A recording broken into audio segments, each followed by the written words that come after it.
আংশিক এই কথা। প্রদেশ কংগ্রেসের বিভিন্ন জেলার যারা দায়িত্বপ্রাপ্ত ইনচার্জ এবং জেলা সভাপতি, বিভিন্ন প্রদেশ কংগ্রেসের বিভাগ, সেল, শাখা সংগঠনের প্রমুখদের নিয়ে আসন্ন পঞ্চায়েত নির্বাচনে দলের নীতি নির্ধারণ করে এই পঞ্চায়েত নির্বাচনে প্রতিদ্বন্দ্বিতা করার লক্ষ্যেই এই সভা আহ্বান করা হয়েছে। আজকে আমরা বিভিন্ন নেতৃত্বে তাদের পরামর্শ, তাদের পঞ্চায়েত নির্বাচনে অংশগ্রহণের বিষয়ে যে সমস্ত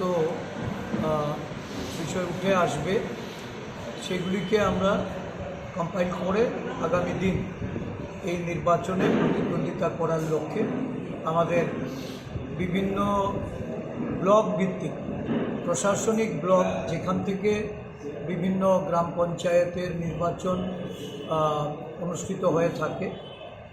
আপনারা জানেন যে ইতিমধ্যে নির্বাচন কমিশনার, রাজ্য নির্বাচন কমিশনারের সাথে আমাদের প্রদেশ কংগ্রেসের এক প্রতিনিধি দল মিলিত হয়েছিল। আমাদের রাজ্যে নির্বাচনে প্রতিদ্বন্দ্বিতা করার মতো কোনো গণতান্ত্রিক পরিবেশ নেই। বিগত পঞ্চায়েত নির্বাচনের অভিজ্ঞতায় আমরা দেখেছি প্রায় 90% উপরে পঞ্চায়েত বিনা প্রতিদ্বন্দ্বিতায় শাসক দল জয়ী হয়েছে এবং তার পেছনে ছিল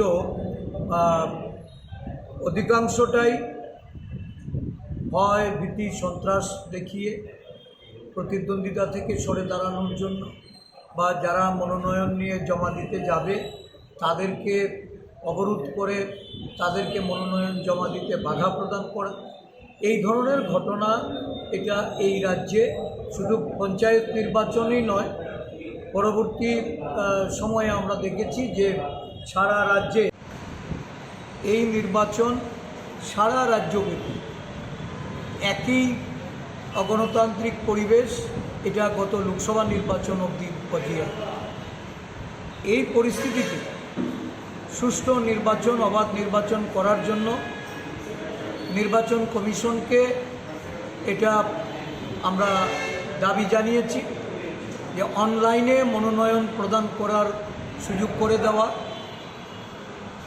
বিভিন্ন নির্বাচন কেন্দ্রে বিভিন্ন বুথে প্যারামিলিটারি ফোর্স দিয়ে নির্বাচন সংগঠিত করা, এই বিষয়গুলি আমরা দাবি আকারে পেশ করেছি। নির্বাচন কমিশন আমাদের আশ্বস্ত করেছেন ওনারা এই বিষয় নিয়ে আলোচনা করে সিদ্ধান্ত জানাবেন।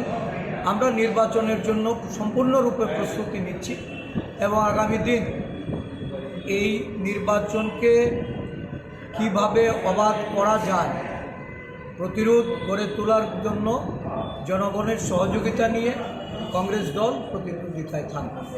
বামফ্রন্টের সঙ্গে সিট শেয়ারিং নিয়ে কিছু কথা হয়েছে। আমরা এই সমস্ত বিষয় নিয়ে আজকে আলোচনা করব।